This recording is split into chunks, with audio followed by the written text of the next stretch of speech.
Welcome back to another episode of Living Hope, a weekly journey designed to provide hope, inspiration, and education for those living with pancreatic cancer, sharing the real-life stories of those really affected by this deadly disease and how they deal with it on a daily basis.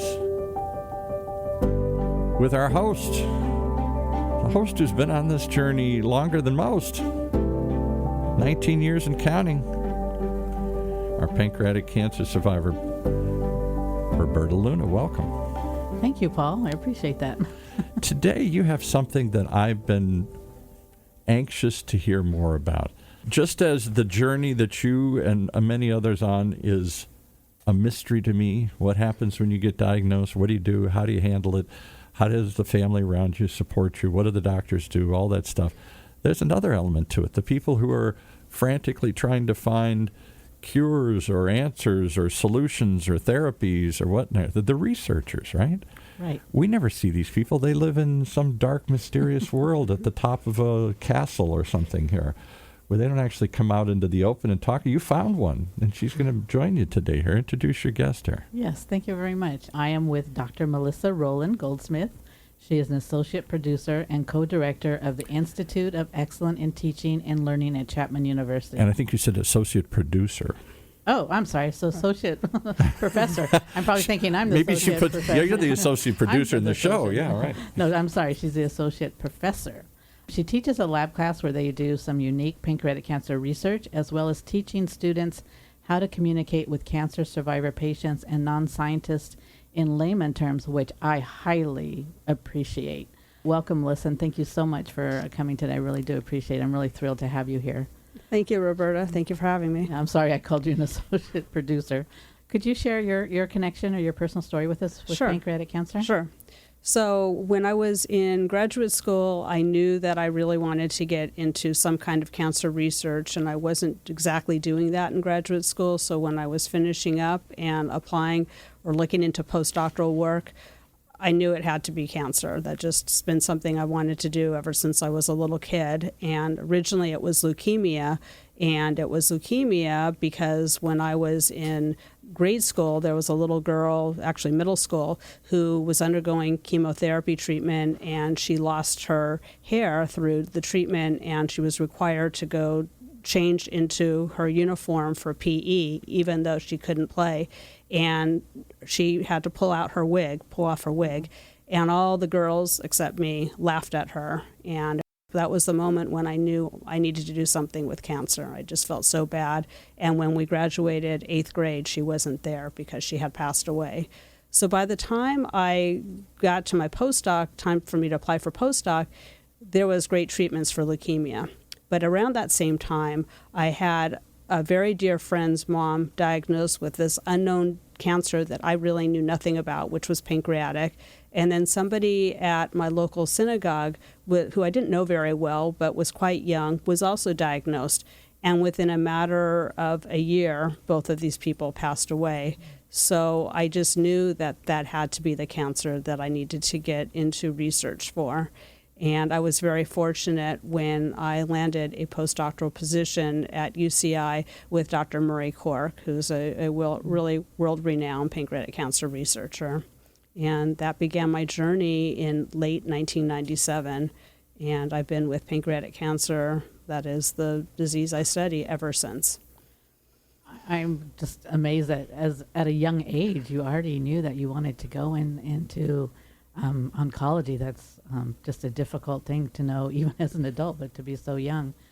How old were you when you were in school with this other girl? So like I said, it was late grade, so it was actually middle school. So I believe it was 7th grade. Wow. And she was not even a close friend of mine, but she was a friend. And I just remember the locker room and having to change and just seeing how embarrassed she was and sad, and how cruel those girls were, just laughing and laughing because, of course, she didn't have any hair when she took off that wig to pull her shirt off. But she inspired you to do something. She inspired me. Her name was Lori. Yeah, that's amazing. Yeah.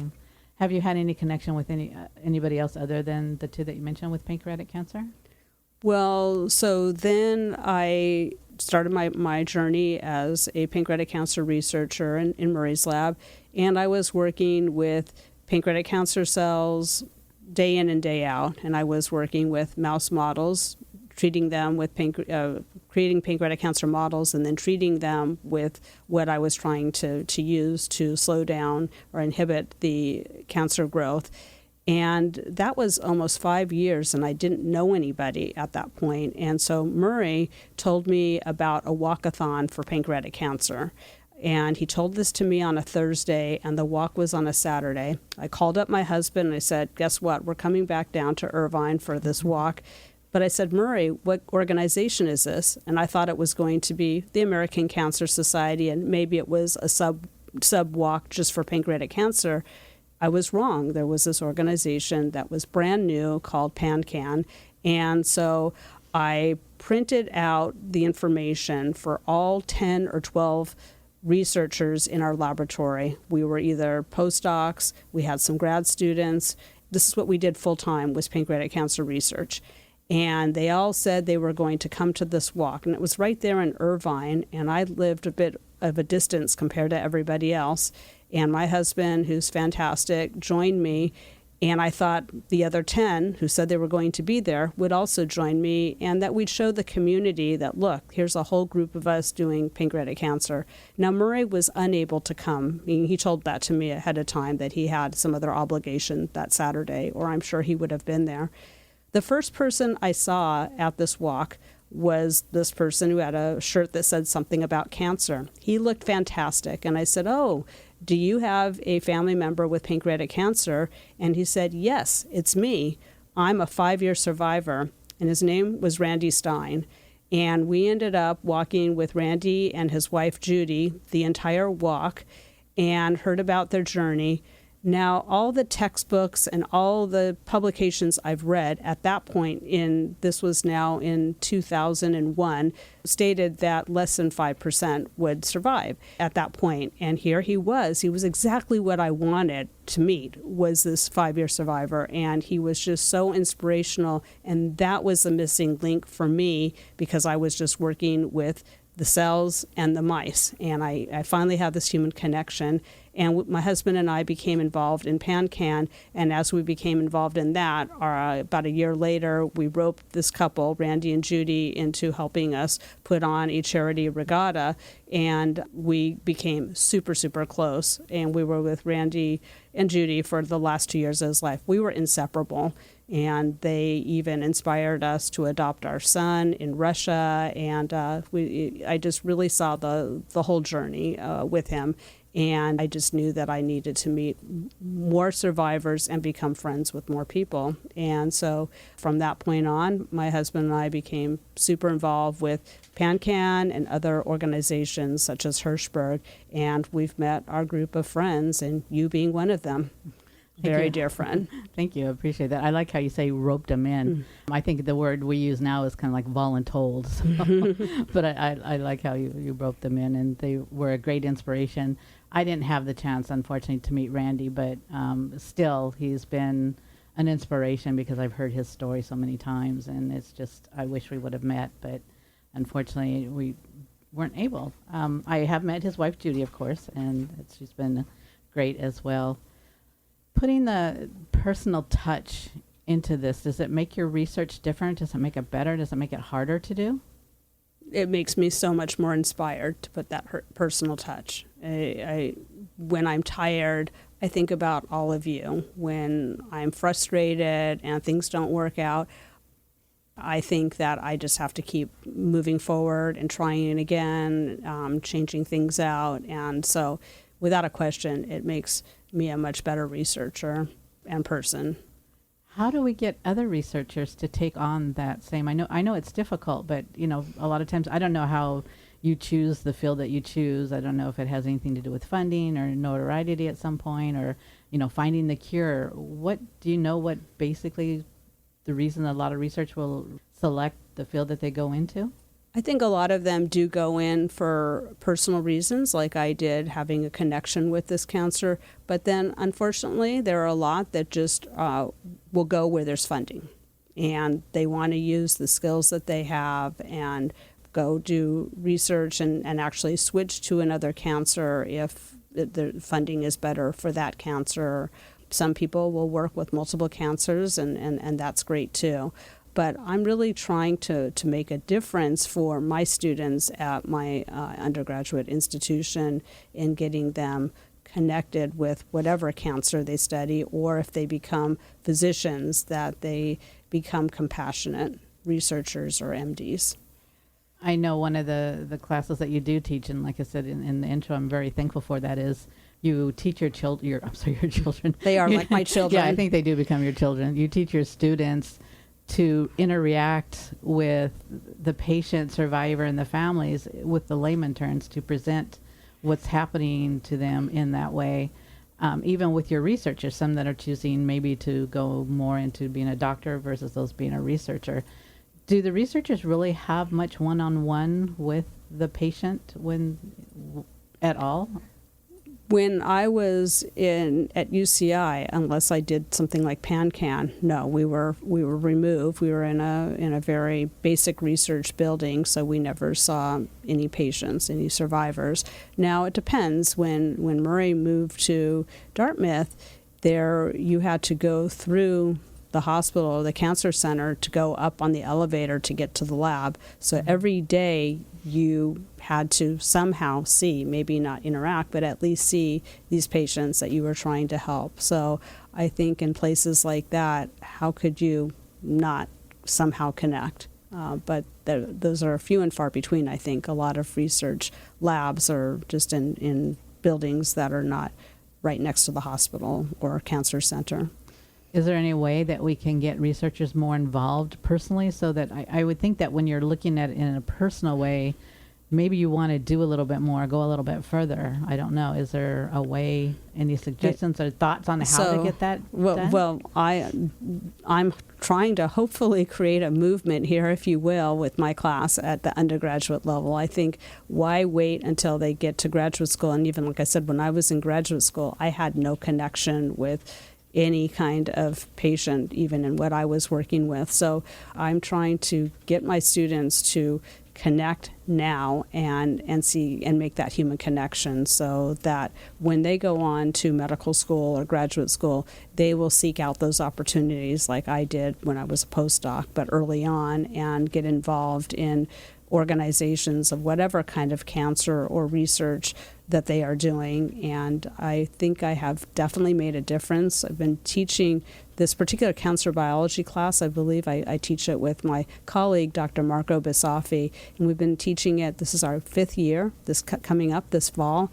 And I have so many students that have come back to me and said that they're so involved in their cancer community or the specific cancer they're studying. And so I definitely feel that our class has made a difference. Now, it's not me, it's what we do. And it's bringing in survivors to our classroom to have our students hear their stories and get to interact. And then the other thing is that we teach our students how to be able to communicate to science to non-experts. And we have a whole subclass within cancer biology on teaching them the art of science communication. And during that, our students have to prepare a 5-minute presentation on a cancer. Generally, it's on a pancreatic cancer journal article, and they don't get to use slides. They can do some other kind of demonstration, but 5 minutes without slides, they can't show a graph. They have to describe it in a language that non-experts can understand. And I bring in the survivors to the class and the caregivers, and because I want to teach the students, and Marco as well, that there is the human side of cancer. It's just not the molecular biology only. And so the students present to these actual survivors and caregivers, and those caregivers and survivors, you've done it as well, get to be the ones to grade our students. So I help grade as well, but they get an overall grade based on all the survivors, and it makes it real for the students. And I can't begin to tell you how many students have come back and said, now that I'm in graduate school or medical school, I feel so comfortable being able to use storytelling, if you will, to be able to communicate, and how important that is, and to see the light go on in the patients that I'm working with.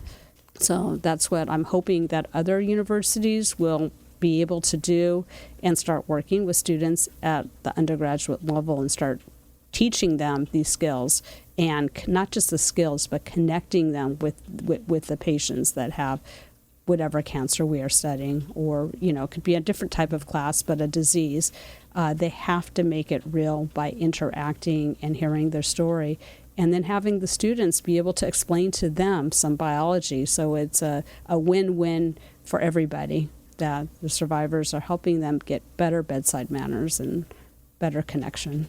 Yeah, I've been very privileged to be on a lot of those, I think, from starting All of them, from the pretty early, I much. want to say, I think from the very beginning, and actually seeing the difference that you've gone through with, in the beginning, they were allowed to use slides and whatnot, and seeing the difference from going now, I mean, just their imagination on how they're trying to get the point across, from designing T-shirts to do that, to different skits and things they did. It's really enjoyable to be there and watch that.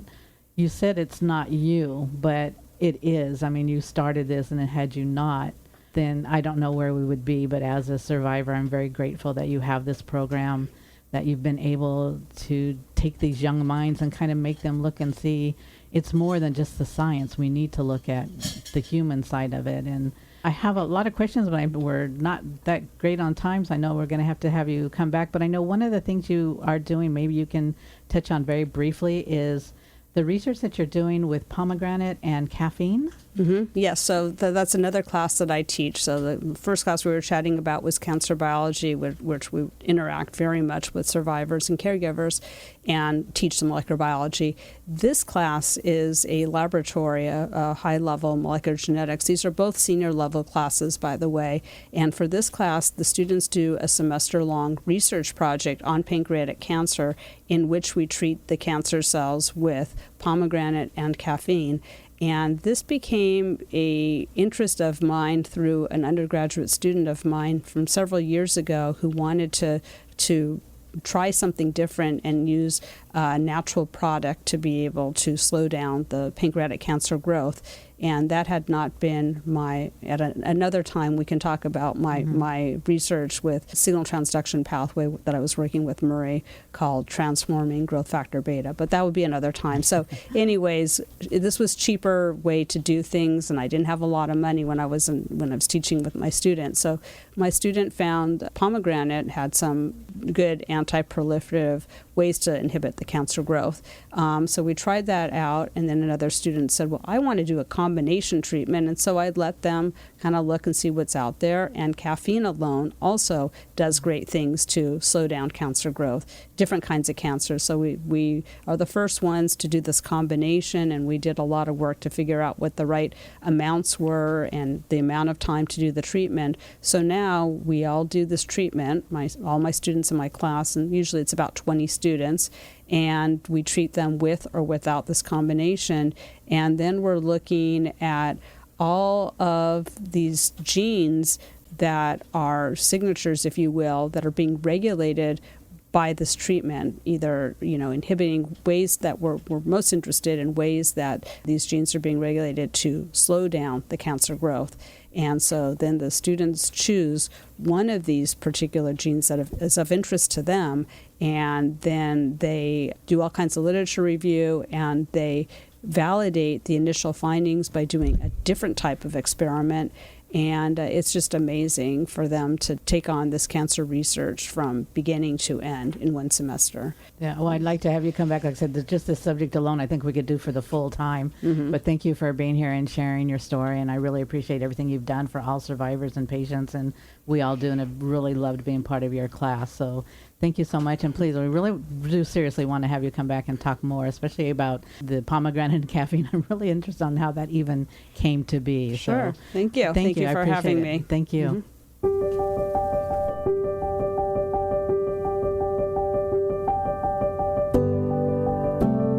Well, there you have it, a tease of more things to come as we continue this journey, this weekly journey designed to provide hope, inspiration, and education for those living with pancreatic cancer. Tune in to future episodes of Living Hope, where we share the real-life stories of those really affected by this disease and how they deal with it on a daily basis. If you'd like to share your story, by all means, contact us. And if you or anyone you know needs help right now, contact Patient Services at 877-2-PANCAN. That's 877 and the number 2, PANCAN, for the Pancreatic Cancer Action Network. For all those connected with the show, this is Paul Roberts inviting you to come back and reminding you that there's always some sort of living hope. Tune in as we share that with you each and every week. From the people, the researchers, the families, the friends, and the community riding along in this journey. Streaming live from the University of California, Irvine's Beale Applied Innovation Center.